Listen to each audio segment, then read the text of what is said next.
그 뜻대로 각 사람에게 나눠 주시느니라. 이런 제목으로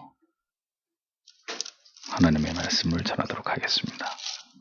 바울 사도는 지금까지 고린도 교회의 여러 문제들 중 이를테면 파당의 문제와 성적인 부도덕함의 문제, 결혼과 이혼의 문제, 우상의 제물과 또 교회 안에서의 여성의 품행과 성만찬의 오용에 관한 문제들에 관해서 고린도 교회 성도들에게 여러 교훈과 또 책망과 훈계의 말을 전하는 것을 우리가 살펴보았습니다. 그리고 이제 본장에서는 영적인 은사의 본질과 영적 은사를 교회 안에서 사용하는 것에 대해서 교훈하고 있는데, 왜 그랬냐면 고린도 교회의 또 다른 문제는 무엇이었냐 하면, 고린도 교회 성도들은 과도하게 자신들의 은사를 교회 안에서 남용하면서 그로 인한 영적 방종과 또 성도 간의 불일치와 또 여러 가지 갈등과 분쟁이 조장되면서 교회가 영적으로 큰 혼란에 빠지게 되었기 때문입니다. 이것이 바로 은사의 본질과 은사를 주신 근본 목적에 대한 무지 때문이었고, 또 그것에 대한 망각 때문에 벌어진 그런 일들이었죠. 그래서 오늘은 바울이 말하고 있는 은사론에 관해서 다시 한번 우리가 또 생각을 해보고 정리를 해보는 시간을 갖기를 원합니다. 1절에서 바울은 이렇게 말하고 있습니다. 형제 여러분, 나는 여러분이 영적인 선물들에 대해 모르기를 원치 않습니다. 이렇게 되어 있습니다. 형제 여러분, 나는 여러분이 영적인 선물들에 대해서 모르기를 원치 않습니다. 한글 성경에는 신령한 것이라고 되어 있는데, 성령으로부터 말미암은 선물, 즉 은사를 가리키는 것이죠. 그러니까 성도는 모두 신령한 사람들입니다. 그 이유는 성령으로 난 자들이기 때문이죠. 그런데 문제는 그렇게 성령으로 난 자들에게 왜 어린아이 같은 모습들이 있느냐 하는 점입니다. 왜 성령의 은사를 받은 자들이 그렇게 교만하고 스스로 자기를 높이고 다른 사람들을 업신여기고 교회 안에서 다툼과 분쟁을 일으키고 있느냐 하는 점이죠.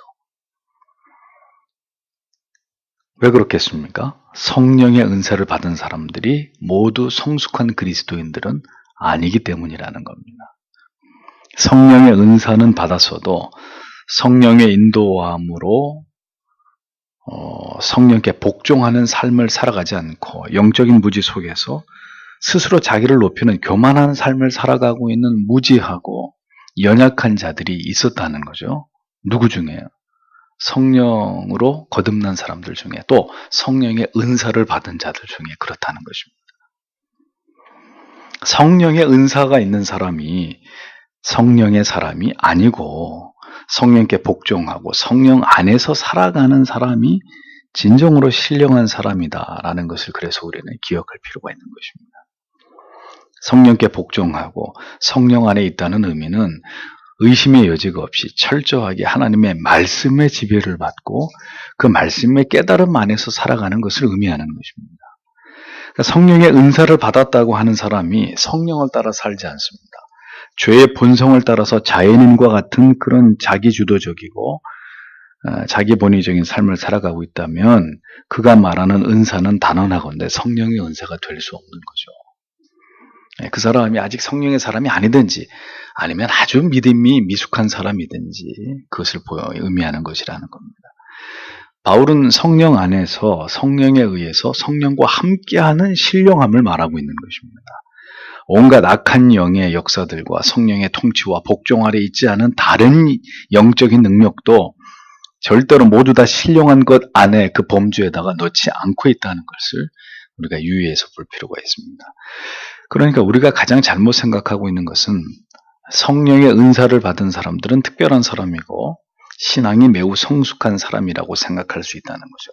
그런데 성경 어디에도 그와 같은 우리의 생각에 근거는 없습니다. 어디에서도 그렇게 말씀하고 있지 않다는 거죠. 당시에는 모든 그리스도인들이 성령 안에서 거듭남을 경험하면서 은사를 다 선물로 받았어요. 보편적으로. 그건 보편적인 일들이었습니다. 믿음의 성숙한 자의 표지가 절대로 아니라 예수를 구주로 믿고 하나님의 자녀가 된 자들에게는 하나님이 다 그들 모두에게 각양 은사를 선물로 주셨단 말이죠. 그 뚜렷한 증거는 성령의 각양 은사를 받았다고 하는 사람들이 교회 안에서 지금 여러 분란을 일으키고 교회를 혼란스럽게 하고 있는 주범들이었다는 점을 통해서 우리가 분명히 그것을 알 수 있는 것입니다.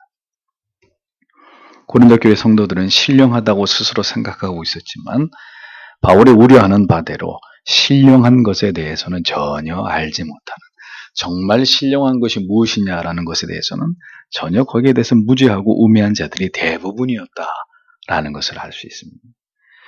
바울은 은사를 받아서 오히려 신앙의 독이 되어버린 고린도 교회 성도들에게 그들이 과거에 어떤 자들이었는지를 기억하라고 말합니다. 2절에서 3절을 보십시오.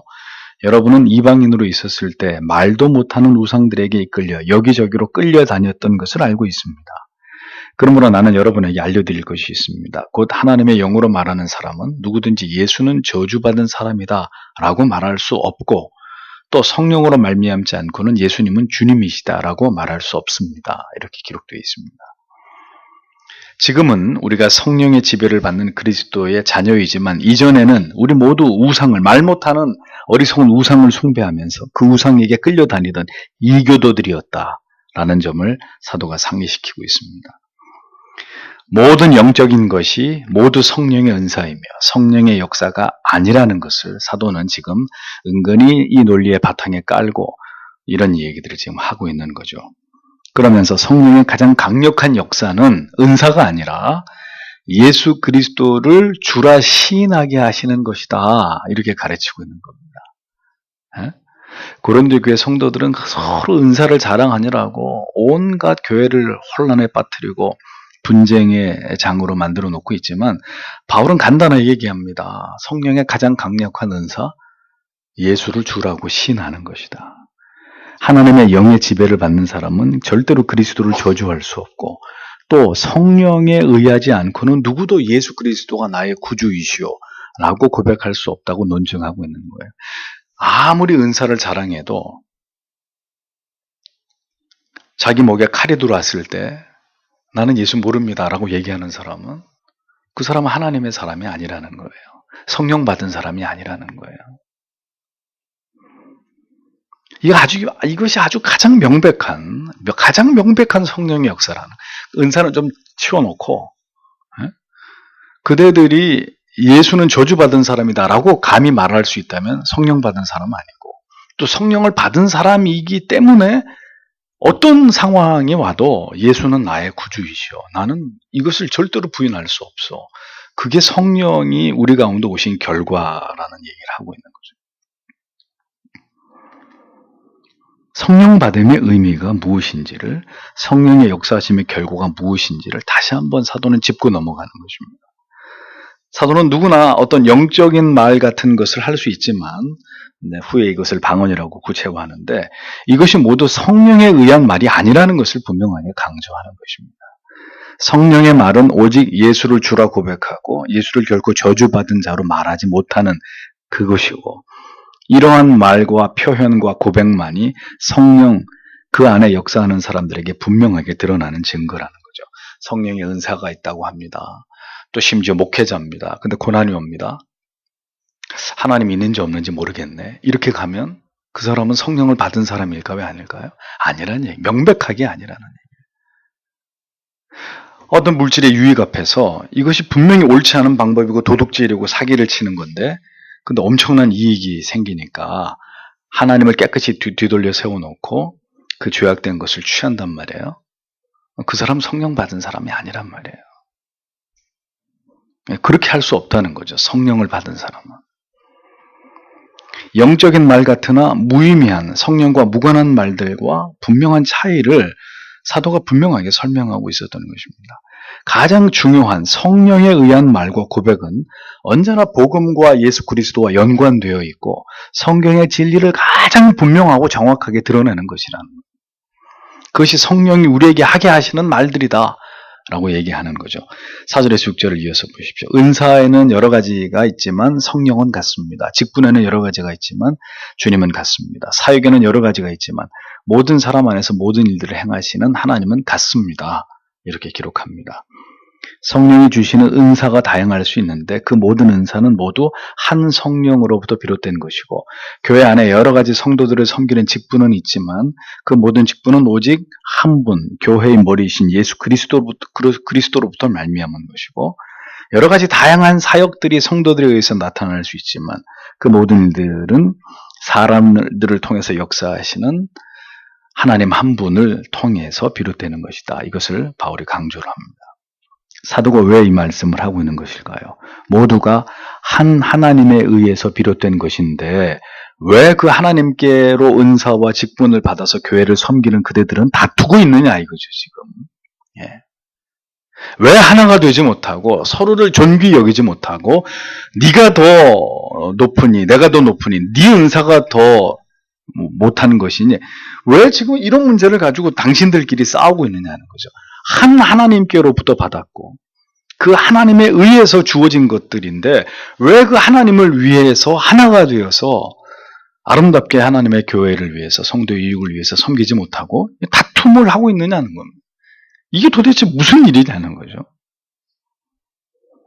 모든 은사와 직분과 사역은 그것을 주신 한 하나님을 위해서 오직 그리스도를 위해서 행해져야 되는데 지금 그대들의 모습을 보라 이겁니다. 그렇게 되고 있느냐라는 거죠.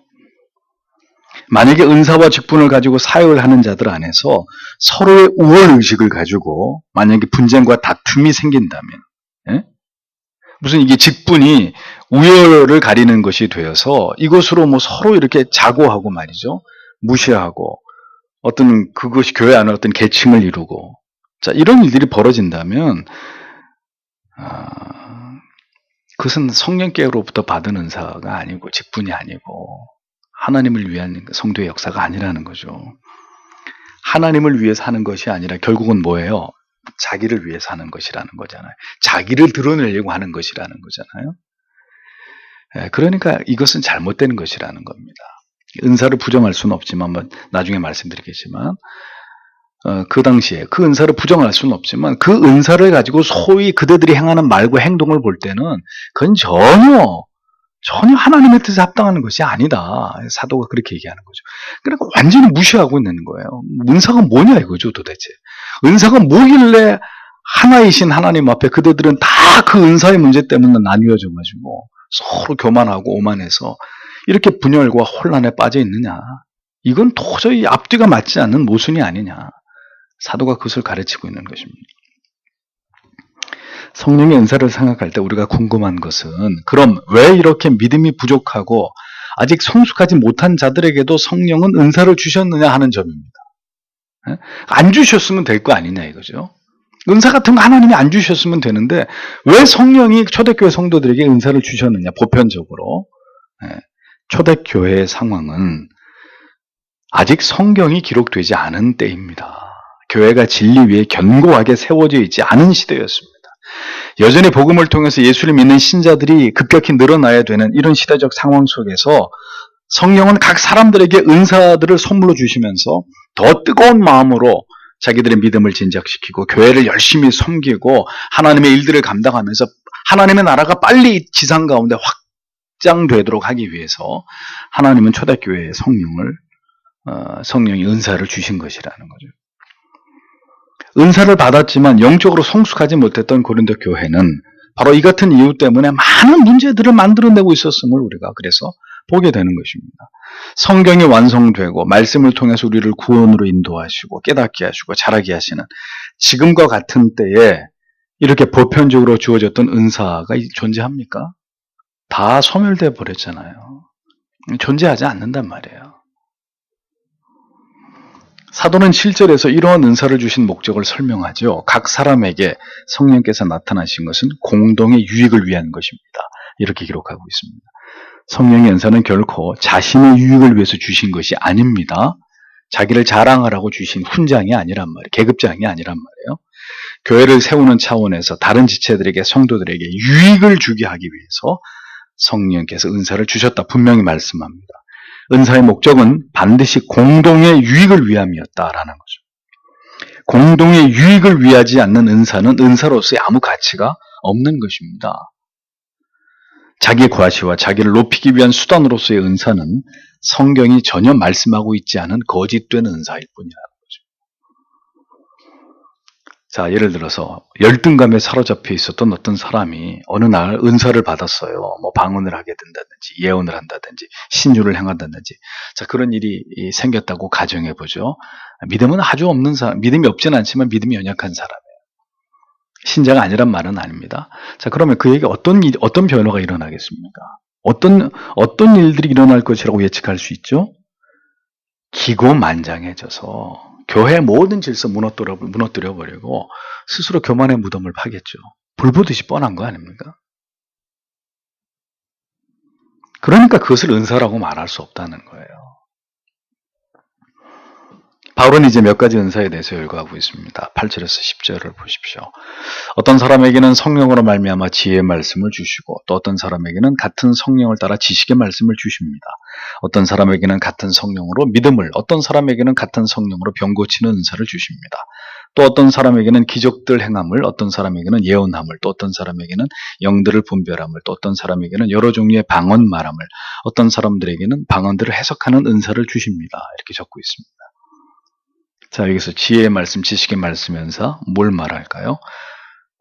지혜는 실제적이고 내적이고 근본적이고 영원하고 영적인 것을 말하고, 지식은 이론적이고 외적이고 구체적이고 임시적이고 지적인 것으로 이해가 됩니다.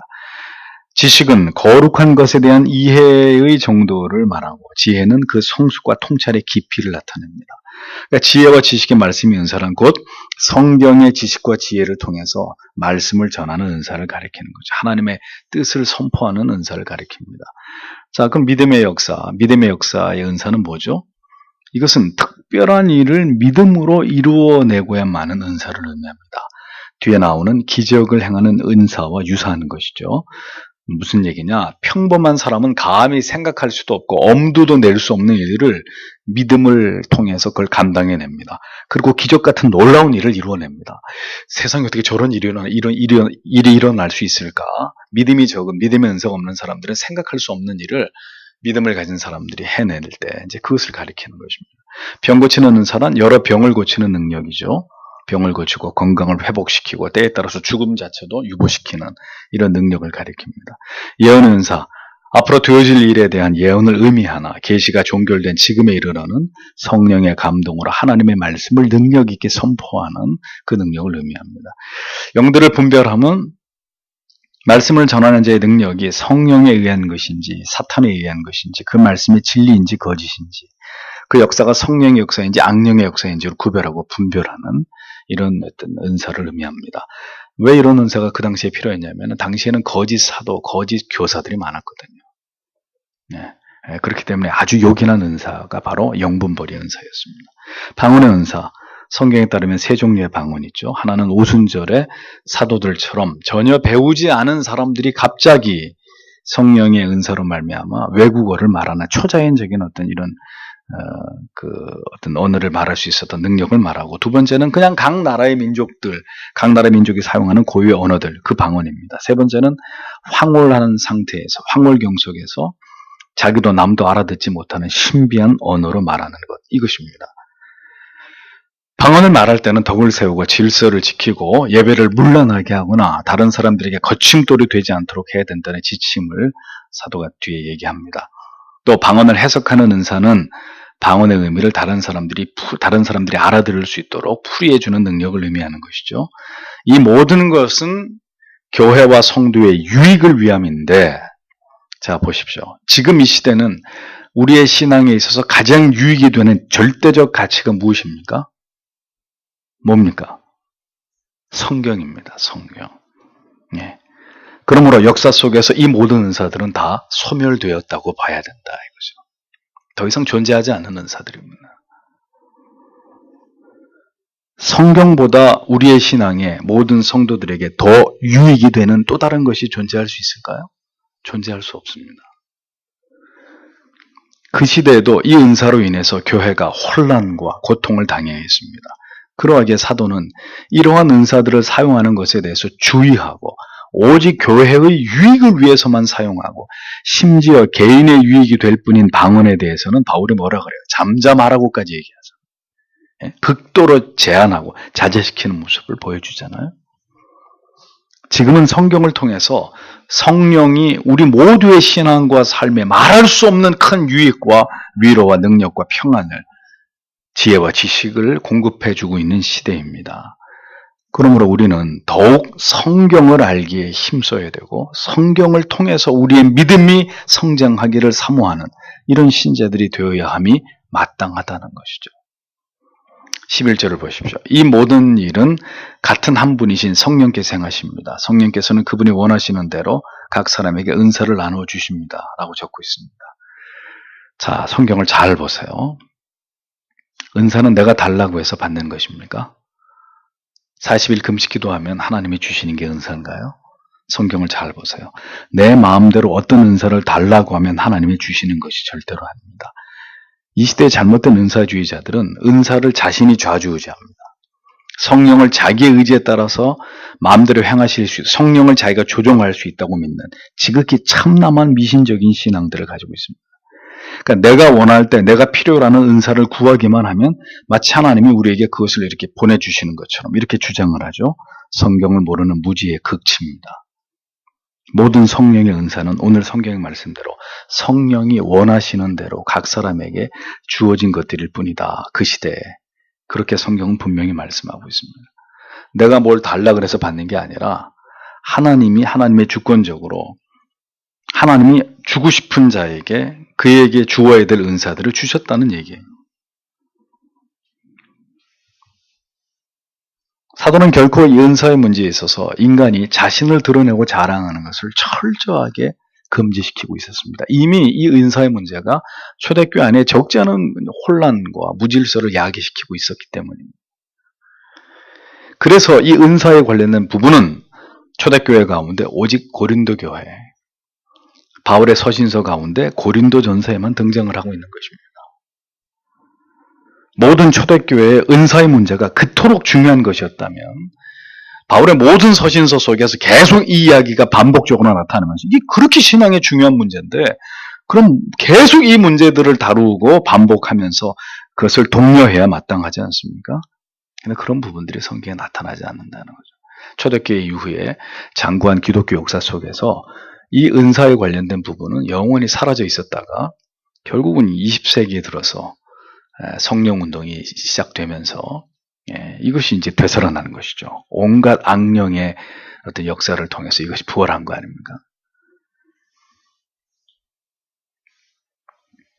성경을 통해서 구원 얻는 믿음을 논하고자 할 때, 또한 성도의 성화를 말할 때, 따라서 이 부분은 결코 중요한 부분이 될 수 없다는 결론에 이르게 됩니다. 그래서 고린도서에서 분명히 얘기하죠. 모든 것이 패하고 그치게 되는 때가 온다고 분명히 얘기했잖아요. 그러니까 성경의 이 헬라어의 시제를 정확히 보면 이런 모든 은사들은 과거 완료 형태들을 취하고 있습니다. 왜 진행형을 취하지 않고 완료 형태를 취할까요? 끝났다는 얘기이기 때문에. 아주 간단하게 헬라어의 그 원문의 의미만 캐봐도 이것이 은사가 지금 지속론으로 가야 되는지 신중 수용론으로 가야 되는지 중지론으로 가야 되는지 이게 명확해지는데도 그 말도 안 되는 고집들을 주장들을 하고 있단 말이에요. 은사에 매달리기보다는 우리의 신앙의 더 중요한 부분이 무엇입니까? 성경이잖아요. 성경 속에 우리가 알아야 될 모든 중요한 진리들이 넘쳐나고 있는데 우리의 신앙의 풍성한 유익이 전부 다 성경 속에 무한히 담겨져 있는데 이거는 밀쳐내고 이상한 쪽으로 자꾸 가는 거죠. 개혁교회는 분명히 은사 중지론을 대부분 수용하고 있습니다. 몇몇 이상한 교회들이 이것에 반기를 들고 성령에 대한 부분을 오픈해놓고 여전히 은사를 인정하고 있는데 제가 볼 땐 개혁교회가 아니라고 생각합니다. 오직 성경의 권위만을 높이고 성경이면 족하다는 입장을 지지하고 견지하는 것이 가장 성경적인 이 시대에 올바른 어떤 그 교회 입장이 신앙의 고백이 되어야 된다는 거죠. 그러므로 결국 유익을 위해 성령께서 한시적으로 주신 성경에 등장하는 은사에 몰입할 것이 아니라 하나님의 말씀에 더욱 창념하고 진리를 깨달아서 바른 믿음의 길로 가는 일에 성도와 교회가 항상 매진함이 가장 합당한 것이라는 것입니다. 예. 이것이 가장 건강하게 하나님을 신앙할 수 있고 하나님의 교회가 진리 위에서 가장 아름답게 성장할 수 있는 방법입니다. 교회가 성령의 역사가 없어가지고 메마르다 이런 표현을 하죠. 틀린 말입니다. 성령의 역사가 성경을 통해서 성도들의 영혼 가운데 일어나게 될 때 우리 성도의 삶은 신자의 삶을 절대로 지지부진할 수 없고 구태의연할 수 없습니다. 성도의 기도가 잠들어 있고 죄에 짓눌리는 삶을 성령으로 여기는 그런 삶을 살아갈 리가 없습니다. 성령이 하나님의 말씀을 통해서 역사하고 있는데 그런 일들이 일어나. 그래서 성령의 은사가 없어서 그런 일이 일어나는 게 아니라니까요. 성령의 역사가 하나님의 말씀을 통해서 분명하게 나타날 때 어떻게 됩니까? 성도들 안에 기도에 불이 붙고 말씀에 대한 뜨거운 사모함이 생기고 구령의 열정, 바른 진리를 누군가에게, 내 가족들에게, 내가 아는 사람들에게 전하여야 된다는 그 구령의 열정에 사로잡히게 되고 언제나 교회를 위해서, 믿음의 지체들을 위해서 헌신하고 희생하고 섬기고 충성하려고 하는 열정과 동기가 충만하게 우리 안에 일어나게 되는 것입니다. 은사가 하는 문제가 아니라는 거죠.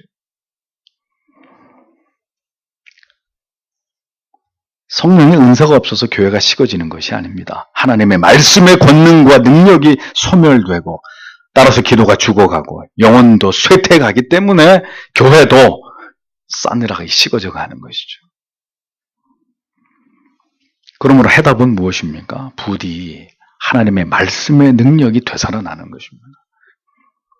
이 땅의 거룩한 교회들 가운데 이 성령이 하나님의 말씀을 통해서 리바이벌, 어웨이크닝, 부흥과 각성을 일으키던 그 시대로 회귀하는 것입니다. 하나님의 말씀이 이 강단에서 생명력 있게 선포될 때 어떤 역사가 일어났습니까? 여러분 부흥의 역사를 보십시오.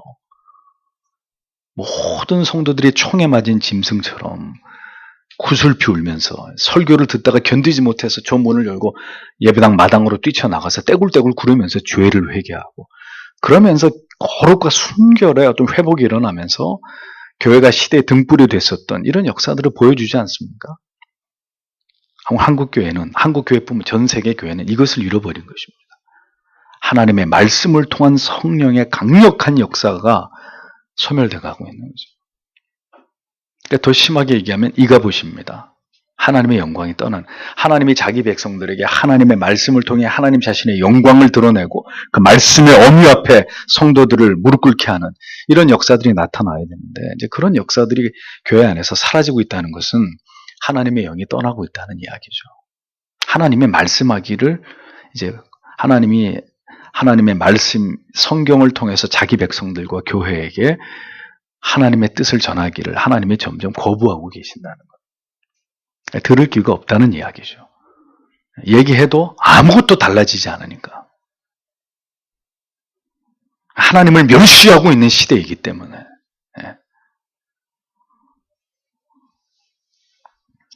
그러므로 오늘 우리의 기도 제목은 부디 말씀의 능력이 다시 이 땅의 거룩한 교회들 가운데 회복되기를 기도해야 될 것입니다.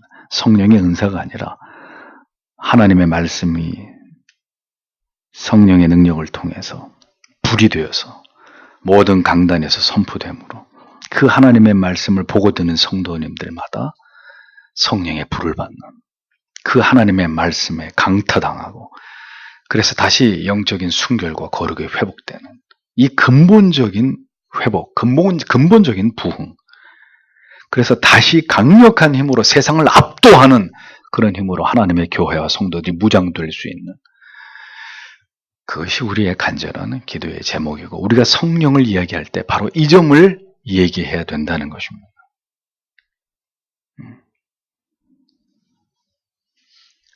오늘도 여러분들에게 분명히 말씀드립니다. 오직 성경입니다. 그게 종교개혁의 정신입니다. 오직 은사가 아니었습니다. 오직 방언도 아니고. 우리 안에는 아무런 능력이 없고 오직 하나님의 말씀을 의지할 때 성령의 역사와 능력은 우리에게 부어짐을 믿고, 오늘도 성령의 역사를 통해서 생명의 말씀이 선포되고 그 말씀 속에서 하나님을 배우는 축복을 우리가 누리게 되기를 하나님 앞에 기도해야 되는 것이죠. 제가 목회를 하는 가운데 늘 마음의 간절한 소망은 그 시대에 일어났던 그러한 거룩한 말씀의 부흥의 역사가, 1907년도 평양 장대현 교회에서 있었던 그런 하나님의 말씀의 역사.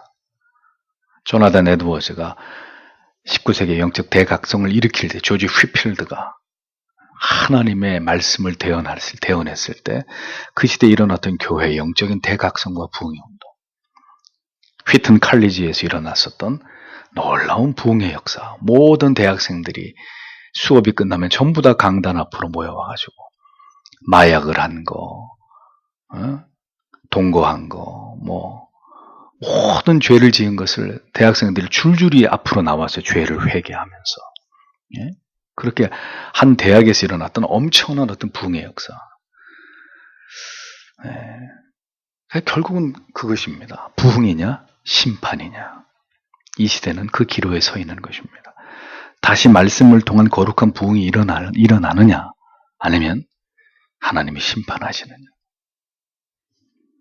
이런 엄중한 말씀을 이 강단에서 전하고 있지만, 이런 말씀을 듣는 서교 장로교회 우리 자신도, 여러분 가운데도 적지 않은 분들이 영적으로 잠자고 있고 기도 전혀 안 하시고 말씀 멀리 하시고 그렇게 살아가고 있단 말이에요.